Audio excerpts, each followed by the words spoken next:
Today I'm going to talk to you about a nice extension in Google Chrome called OneTab. You all know that our laptops don't have the kind of processor speed that allows us to have a lot of tabs open easily. The more tabs you have open, you can see here I have about 7 or 8 tabs open on my device, the slower the computer gets. That's just because it is a enterprise device, and for cost saving and so that we could have a touch screen, they wanted to make sure that we got all of the things that we wanted, and one of the things that was sacrificed was processor speed. And the tabs issue has been a problem for us. Well, OneTab may help you out with this. OneTab is an extension in Google Chrome, so you can just search here for OneTab Chrome, or you can go to the Chrome Web Store and find that as well. And OneTab is really neat because what it does is it takes all of the tabs that you have open and consolidates them into one tab. It's kind of like a bookmarking system, but you don't have to have them permanent. You can have tabs that are temporary. I know, like you probably, I usually open tabs that I don't necessarily need bookmarked, but I need for the day, or I need for a certain amount of time, and I don't really want to close it out because it's just kind of a pain. This is where OneTab comes in. So I'm going to show you how OneTab works. Once I have the page from the Google or the Chrome Web Store open, I'm going to find the OneTab app, and I'm going to choose to add it to Chrome.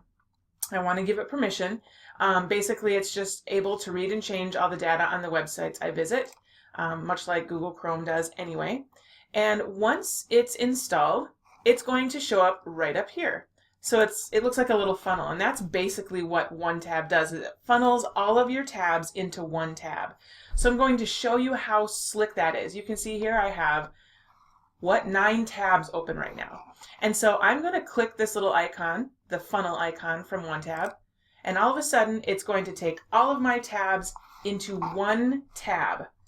Now, the nice thing is that when the tabs are in here, they're temporarily bookmarked, but they're not actively using my processor. So I can come back to them and open them up. So if I want to open Schoology up again, it brings it back into the forefront of the tab. I'm using Schoology, I got what I need.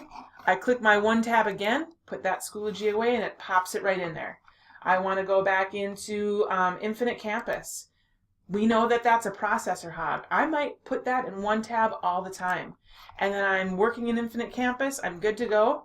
I'm done in Infinite Campus, I hit that funnel, and you can see it changes, it basically categorizes them based upon when you put them in there. And I can come right in here, I'm going to restore all from that session, or I'm going to restore all from this session, and it pops them all up into a new window. It's a really, really nice feature, and it allows us to potentially manage our processor speed better.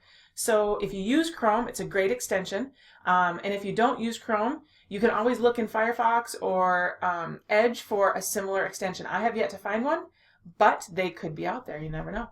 So let me know if you have any questions. Otherwise, give it a shot. It might really, really help you the headache of a slow web browser.